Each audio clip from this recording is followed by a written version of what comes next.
Frédéric Fougeras, c'est vrai qu'on voit aussi cette carrière, ces hommes politiques d'envergure, comme on en a moins aussi aujourd'hui, ces carrières qui se construisent petit à petit, où on connaît toutes les arcanes du pouvoir.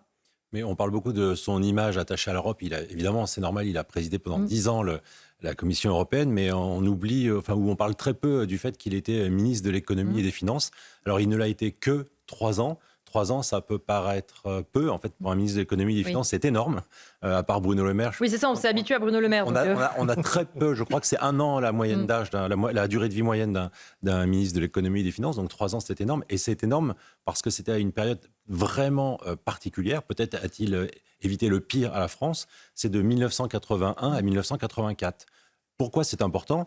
Parce que François Mitterrand avait mis, en arrivant au pouvoir, un Premier ministre très politique, Pierre Mauroy, qui devait dérouler les 110 propositions. Et François Mitterrand, qui était déjà un habitué du « en même temps », a aussi mis un ministre de l'économie et des finances, d'une part qui apparaissait comme étant un modéré, ce qui avait vocation à rassurer les marchés. C'était quand même très important dans le climat de l'époque où les communistes arrivaient au pouvoir. Certains avaient le sentiment que la France allait devenir l'Union soviétique. Mais ça a aussi permis, et c'est Delors lui-même qui se définissait comme le premier emmerdeur ou l'emmerdeur numéro 1, il a énormément freiné certaines mesures qui n'ont même pas pu éventuellement aboutir parce que le budget ne suivait pas. Donc il a quand même joué un rôle majeur sur cette situation à cette époque. Et je voulais revenir à la question sur sa candidature à l'élection présidentielle, parce que certains le présentent comme une chance qu'il a laissé passer.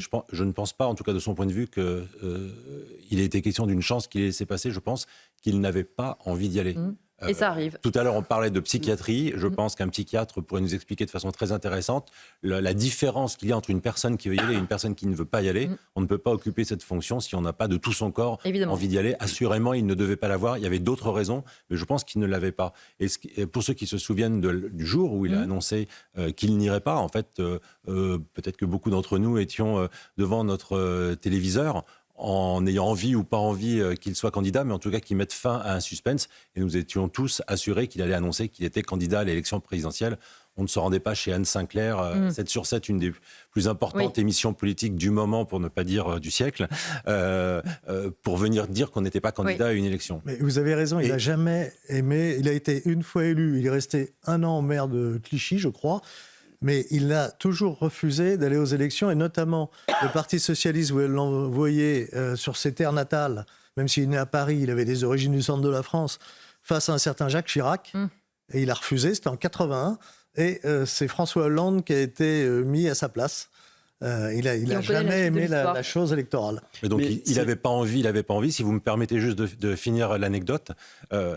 Au moment de l'émission, il est arrivé en fait avec beaucoup d'avance et il a pris Anne Sinclair dans la loge de maquillage. Il a demandé à ce que tout le monde sorte et il a annoncé à Anne Sinclair « je n'irai pas ».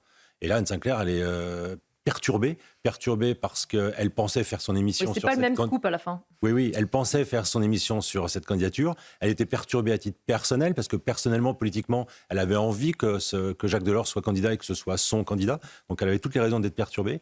Et les 30 premières minutes de l'émission, il fait une longue analyse de la situation politique et de la situation du pays. Et là, Anne Sinclair, elle se dit, en fait, je n'ai pas dû comprendre sous le coup de l'émotion. C'est l'inverse. Il va annoncer qu'il est candidat à l'élection présidentielle. Et au bout de 30 minutes, après cette longue analyse, il annonce qu'il n'ira pas. Et donc là, on se retrouve.